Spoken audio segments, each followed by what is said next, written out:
Governador, ainda antes de abril, quando o STF decidiu que teriam autonomia os estados e municípios para lidarem com a pandemia, o governo federal já não vinha tomando muitas atitudes.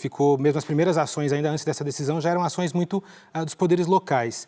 Que avaliação o senhor faz desse começo da resposta da pandemia e dessa autonomia agora de governadores e prefeitos? É melhor ter essa autonomia diante da postura do governo federal em relação à pandemia ou ela faz muita falta no sentido de apoio unificado, uma resposta unificada? Olha, João, eu acho que o enfrentamento da pandemia está mostrando o desafio de governar um país como o Brasil, de dimensões continentais, mas com uma estrutura política, e que talvez a gente possa até abordar hoje aqui, sobre reformas políticas necessárias no país, quando você tem três instâncias de governo, você tem uma União, estados, municípios, que estão na nossa estrutura federativa guindados desde a Constituição de 88 a uma condição de ente federado, o que, por exemplo, não acontece nos Estados Unidos. A federação é composta pela união dos estados, não dos estados e municípios. No caso dos Estados Unidos, aqui, os municípios têm essa condição. E você tem a repartição entre poderes e tem, dentro dos poderes, fragmentação política de partidos, 30 partidos no Congresso. É extremamente difícil governar esse país. Tem que haver algum grau de autonomia. No entanto, evidentemente, há que se ter uma cooperação e uma orientação, uma coordenação de esforços em âmbito nacional. Eu acho que a postura do governo federal ela acaba sendo contraditória, porque, de um lado, há apoio do governo federal. Isso tem que ser frisado. Por exemplo, respiradores, habilitação de leitos, o próprio socorro emergencial aos estados. Há apoio, inclusive, com financiamento por parte do governo federal. Isso tem que ser exaltado e destacado, necessário. De outro lado, a gente tem que repartir a questão do enfrentamento do coronavírus nas duas frentes. O fortalecimento da estrutura hospitalar, nesse sentido, o Ministério tem dado suporte. Mas, de outro lado, como isso não vai ser suficiente, tem a questão do distanciamento social. E aí aqui é onde, especialmente, o governo federal se equivocou, para não dizer a outra palavra,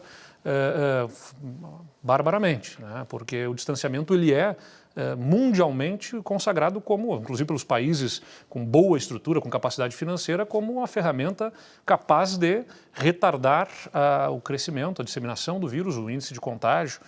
Mesmo as estruturas mais robustas de saúde no mundo não dispensaram algum grau de política de restrição de atividades para fazer com que as pessoas circulando menos, o vírus circulasse menos. Já que a gente não consegue parar o vírus, porque não temos vacina ainda, temos boas notícias alvissareiras no dia de hoje sobre a vacina desenvolvida em Oxford, os testes de Oxford, enfim, mas o que nós não temos ainda para já uma vacina, até termos uma vacina para parar o vírus ou uma cura, nós vamos ter que parar as pessoas, porque as pessoas transportam o vírus e então parando, restringindo a circulação de pessoas, é que a gente consegue diminuir essa velocidade para justamente ter a capacidade do atendimento. E aí é que o governo federal, na minha visão, errou e mais do que isso, porque não foi só uma omissão nesse sentido, foi um confronto.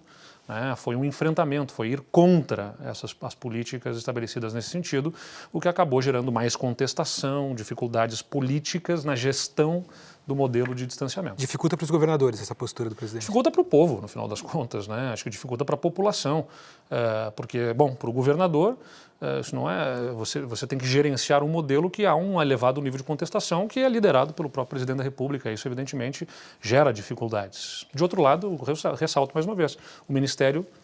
Inclusive, amanhã o ministro Pazuello estará conosco no Rio Grande do Sul, onde vamos tratar sobre medidas conjuntas de enfrentamento ao coronavírus.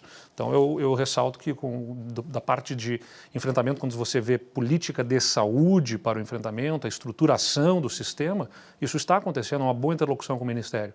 Agora, na outra frente, que é o distanciamento, infelizmente, se ideologizou o debate mais do que houve. Não houve debate técnico, houve ideologização e acho completamente equivocado isso. Adriana, por favor.